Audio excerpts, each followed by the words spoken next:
Morning everyone, खुशी की recipe में आप सभी का स्वागत है मेरे चैनल पे। तो आज मैं कोई भी रेसिपी की वीडियो नहीं डाल रही हूँ, डालूँगी थोड़ी देर बाद रेसिपी की वीडियो डालूँगी।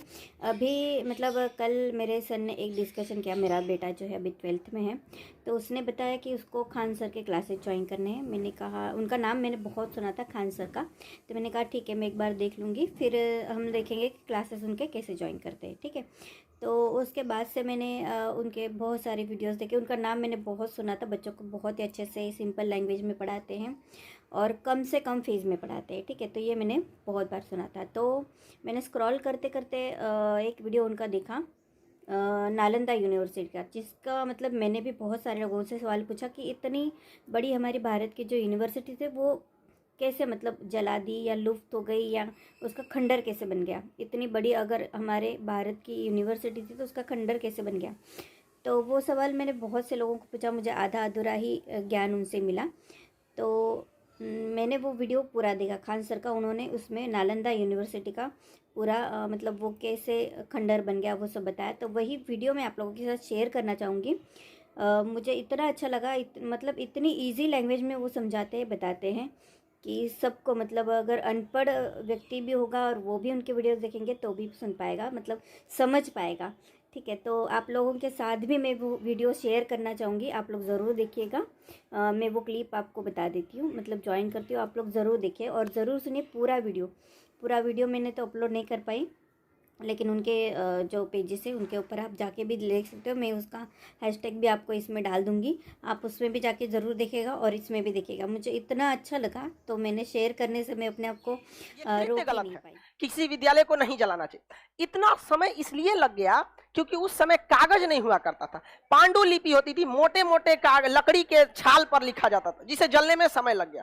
तो आप लोग ये मत सोचिएगा कि बहुत कितना बड़ा किताब अगर आज का कागज रहेगा, लाइब्रेरी जलाइएगा, फट से जल जाएगा। तो आज के समय जितना पतला कागज नहीं था, पांडुलिपि मोटा रहता था, पेड़ के छाल पे लिखा रहता, उसे जलने में तो टाइम लगेगा ही लगेंगे। समझ में आ गया ना। यहाँ पर अब इसमें देखिएगा, यहाँ पे ना एक मोखा रहता था, इसमें ना शुद्ध देसी घी का दिया जलता था और उसी दिया के नीचे ये लोग बैठ के पढ़ते थे। और जो सीनियर स्टूडेंट रहते थे उनके पास एक अलग से छोटा सा, इसी कमरे से अलग अटैच करके एक छोटा सा गुफा टाइप का रहता था, उसमें घुस के वो ध्यान करते थे योग के मुद्रा में। यहाँ पर यही खाना बनाने की व्यवस्था थी। इसी में क्या रहता था, कुआं रहता था, यहाँ पे पानी पीते थे। और ये आप देख रहे होंगे यहाँ एक सीढ़ी बना हुआ है, ये क्या है, सीढ़ी। और इसके बाद यहाँ पे आपको ना सिंहासन टाइप का कुछ दिखेगा, इस टाइप कुर्सी टाइप का दिख रहा है। जो टीचर आएंगे वो क्या होंगे, यहाँ से चढ़ेंगे सीढ़ी पे। अब देखो हमारा सीढ़ी बना है ना, सीढ़ी चढ़ गए। अब यहाँ पढ़ाने के टाइम पे ये उनका क्या हो गया, स्टेज। अब बैठने के लिए क्या हो गया, कुर्सी। तो यहीं पे बैठ के क्या करते थे, टीचर पढ़ाते थे। अब बाकी सारा स्टूडेंट इसी यहाँ पे जमीन पे बैठ के पढ़ता था, लाइन से जमीन जिन, हाँ हाँ, जैसे तुम लोग पढ़ रहे हैं अब। और बाकी जिनका जितना दिनाए खजुआ चेचक फोड़ा फुंसी बेहोश होने वाला जितना रहता था, सब अपने रूमे में बैठ के पढ़ो। यहाँ पे आई रूम में बैठ के अटुकु टुकु देखते रहो। हाँ, वो ऑनलाइन हो गया। समझ में आ गया कि नहीं आ गया, क्यों जला दिया। देखिए बौद्ध धर्म से उन लोग को काफी ज्यादा दुश्मनी था। और जब भी देखा कि यहाँ इतने बड़े विद्वान हैं घुसा यूनिवर्सिटी में, तो देखा एक तो जरतुआ है कि हमारे पास ऐसा चीज क्यों नहीं है। और दूसरा कि जो शिक्षक रहेगा ना, उसको ज्यादा फर्क नहीं पड़ता है कि आप राजा हैं या क्या हैं। हमारे यहाँ की परंपरा है, समझ में आ गया कि नहीं। भगवान राम जी भी जो थे, कृष्ण भगवान भी थे, तो वो भी जाते थे लोग शिक्षक के पास, समझ में आ गए। तो भारत की तो संस्कृति रही। अर्जुन जैसा धनुर्धर भी जाके द्रोणाचार्य के पास दंडवत होता था। तो हमारे देश की ये परंपरा रही थी कि शिक्षक का काम होता है कि हम आपको शिक्षा देंगे। ये नहीं कि कोई नेताजी आगे अरे आए हैं, आपको हमारे देश की संस्कृति है, आपको सादर इज्जत किया जाएगा आपको। लेकिन ये नहीं है कि आप बहुत बड़ा तोप है। तो वही थे वहां के शिक्षक लोग भी। आए बख्तियार खिलजी, तो कोई टीचर उसको एक सामान्य जिस तरह से संस्कृति होती है उस तरह से ट्रीट किया, तो उसको लगा इस ससुरा तो हम राजा के सेनापति, हमारे आगे तो झुक जाना चाहिए। लोल था ससुरा। कई रीजन थे, एक तो धार्मिक रीजन था, एक था इसको जरतुआ ही था इसके अंदर। दूसरा क्या था कि भाई पहले राजा के अंदर एक चीज भावना थी कि जब तक हम किसी क्षेत्र को ध्वस्त न करें तब तक हमको हमारा कब्जा नहीं समझा जाएगा। समझ आ गया, ऐसा ही हमला कर देते थे सब। तो ये समझ में आ गया कि नहीं। और ये जितना रूम दिख रहा है अभी क्या है, ये छत नहीं है, नहीं तो पहले क्या रहता था, छत था। वो तो ध्वस्त कर दिया तो खंडहर में कितना बचेगा। अब इसमें क्या होता है ना कि जब आप खुद जाइएगा घूमने ना इसमें, तो समझे में नहीं आएगा क्या है, बहुत बड़ा रहता है।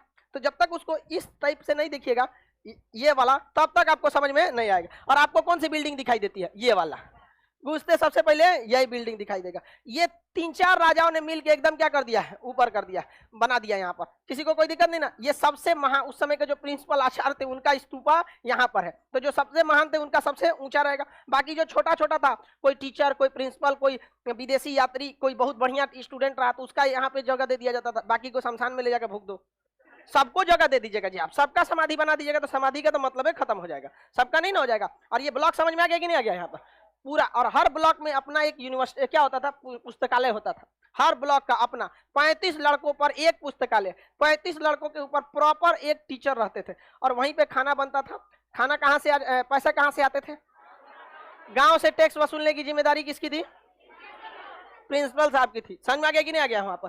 तो उसके प्रिंसिपल की वैल्यू भी थी वहां पे। नालंदा विश्वविद्यालय का अगर प्रिंसिपल निकल गया कहीं पे तो भिक्षुक लोग की एकदम गांव के लोग बहुत इज्जत करते थे। बहुत तो देखा आपने कितनी अच्छी तरह से और एकदम बहुत ही अच्छे लैंग्वेज में उन्होंने नालंदा का यूनिवर्सिटी का जो इतिहास है वो हमें बताया। मुझे सच में नहीं पता था कि एक एक करके बच्चे रहते हैं, मतलब रहते थे, तपस्या करते थे, ये कुछ भी पता नहीं था इनका। एक मतलब हमारे भारत का इतिहास जो हमने पढ़ा है उसमें भी हमको नहीं था, नालंदा यूनिवर्सिटी का नहीं था। मैं महाराष्ट्र बोर्ड से पढ़ी हूँ।